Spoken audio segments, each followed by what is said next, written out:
Henry jelas tentang metode yang digunakan oleh rentenir. Jika tidak dapat membayar kembali uang yang dipinjam, bahkan jika itu kurang sepeser pun dari suku bunga, mereka tidak akan pernah melepaskannya.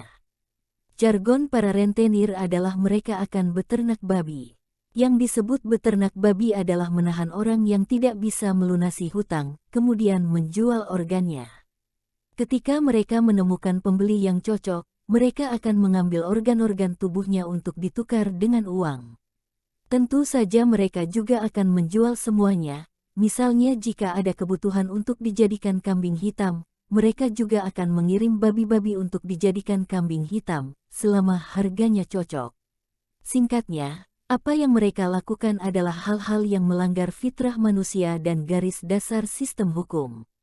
Tapi justru karena inilah mereka tidak akan membiarkan siapapun yang jatuh ke tangan mereka melarikan diri. Karena itu sama dengan pengungkapan hal-hal gelap ini, jadi mereka tidak akan pernah membiarkan siapapun lolos. Jadi meskipun Henry telah meninggalkan pesan untuk Panji dan Tristan, meminta mereka untuk kalau tidak mati, balas dendam nanti, mereka jelas tidak memiliki kesempatan itu. Setelah menyelesaikan tantangan, Henry pergi, akan membosankan untuk tetap tinggal. Sebelum pergi, Henry pergi ke kantor Winona. Aku tidak akan datang ke sini pada malam hari jika tidak ada yang istimewa di masa depan. Henry tidak perlu mengatakan apa-apa, Winona juga mengerti maksudnya. Ya, aku akan menemukan cara untuk membantumu meningkatkan rekor pertarunganmu secepatnya. Jika tidak bisa, habiskan saja uang untuk membeli profesional dan lawan heavy fighter secara langsung. Ini adalah cara yang paling sederhana dan efektif. Tapi ini adalah noda yang tak terhapuskan. Tidak peduli seberapa tinggi pencapaiannya di masa depan, masih akan ada desas-desus bahwa dia telah membeli pangkatnya. Jadi jika dapat menghindari langkah ini, baik Winona maupun Henry tidak mau mengambil langkah ini. Setelah mengobrol beberapa kata lagi, Henry hendak pergi. Tetapi sebelum dia pergi, Winona tiba-tiba berkata kepadanya, "Aku menerima kabar bahwa Winson akan segera kembali." Henry yang telah mencapai pintu, kembali menatap Winona, "Apa hubungannya denganku?" Winona yang bersandar di ambang jendela, menjawab, "Setelah dia kembali, mengetahui bahwa kamulah yang mewakiliku, dia mungkin akan datang menemuimu." "Lalu, apa hubungannya denganku?" 3 bulan kemudian, dia akan melawanmu di ring arena pertempuran bawah tanah ini. Henry mengerutkan bibirnya, berbalik dan pergi, bertarung saja, aku akan melawannya, apakah dia kembali atau tidak masih tidak ada hubungannya denganku. Sikap ini sangat mirip dengan sikap ala kadarnya seorang siswa yang tidak serius belajar saat berhadapan dengan gurunya. Tapi Winona sangat menyukai sikap asal-asalan Henry, karena di balik sikap ini ada kepercayaan diri. Jika bukan karena kepercayaan diri, siapa yang berani memperlakukan King of Fighters seolah dia bukan apa-apa? Setelah meninggalkan Tiger Wong, Henry pulang. Namun saat dia sedang mengemudi ke dalam komplek, seseorang tiba-tiba berjalan ke tengah jalan dengan tangan di belakang punggungnya dan menghentikan mobilnya. Pria ini terlihat tidak asing bagi Henry, dia cukup akrab dengan kepang panjang di punggungnya.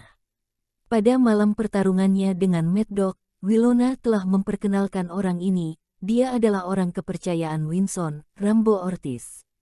Menurut Winona, orang ini tidak memiliki pangkat di arena pertempuran bawah tanah, dia tidak pernah naik ke ring dan jarang ada yang melihatnya bertarung.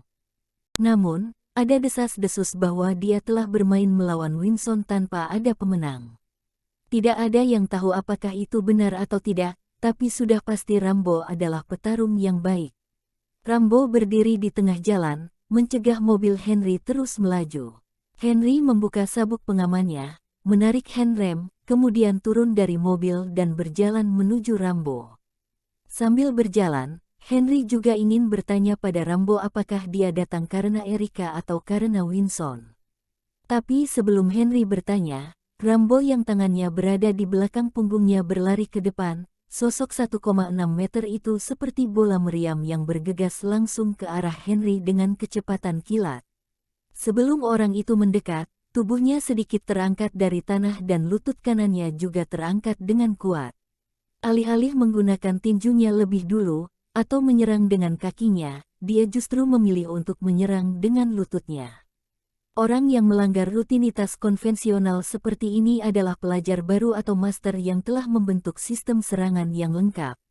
Mengingat identitas Rambo, secara alami tidak mungkin dia pelajar baru. Dia adalah seorang master, Henry juga tidak lemah. Menghadapi serangan kuat Rambo, dia menekan dengan tangan kanannya untuk menahan lutut Rambo yang terbang. Tangan kirinya mengayunkan pukulan seperti naga yang keluar dari laut, langsung ke tenggorokan Rambo. Selain bertahan melawan musuh, dia juga menyerang musuh, tidak perlu menggunakan cakra murninya sama sekali untuk melawan Rambo. Rambo menoleh untuk menghindari tinju Henry, pada saat yang sama tangan Rambo juga berubah menjadi sepasang cakar yang tajam, mengenai dada dan tulang rusuk Henry. Kecepatan aksinya dibungkus dalam angin kencang, seperti elang di langit yang menukik untuk memburu, momentumnya sangat kuat. Gerakan Henry juga secepat kilat, menghadapi serangan Rambo, dia tidak maju tapi mundur. Dia menggunakan bahunya untuk menghantam rahang Rambo. Jika pukulan ini berhasil, Rambo pasti akan terbang dan kemudian Henry akan diserang seperti badai. Rambo tahu ini dengan sangat bok, jadi dia mundur tanpa ragu-ragu, setegas dia menyerang sebelumnya. Hanya saja dia mundur terlalu banyak dan dia tidak berhenti sampai dia mundur 5 langkah. Pertarungan singkat selama beberapa detik ini membuat Henry sangat kecanduan.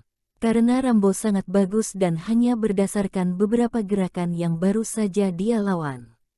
Henry dapat dengan mudah menilai bahwa Mad Dog sama sekali bukan lawan Rambo dan Rambo ini pasti memiliki kekuatan heavy teratas dan jika dia memiliki kekuatan dan kecepatan yang cukup, dia bahkan bisa mencapai King of Fighter. Sayang sekali Rambo mundur, dia berbalik ke bayangan hitam, hanya meninggalkan kata-kata di tempat.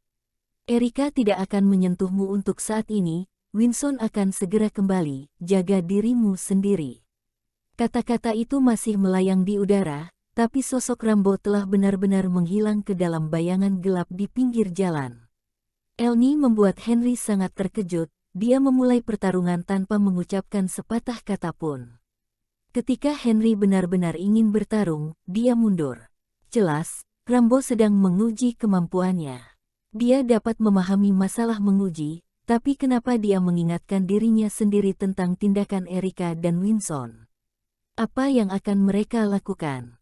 Harus diketahui, dia adalah tangan kanan Winston. Dia membantu orang lain secara diam-diam begini. Mungkin ada maksud yang tersembunyi. Tentu saja, mungkin juga Erika atau Winston sengaja mengirimnya untuk melumpuhkannya, tapi itu terlalu kekanak-kanakan dan tidak mungkin. Dengan kebingungannya terhadap Rambo, Henry kembali ke mobil dan melanjutkan perjalanannya ke rumah.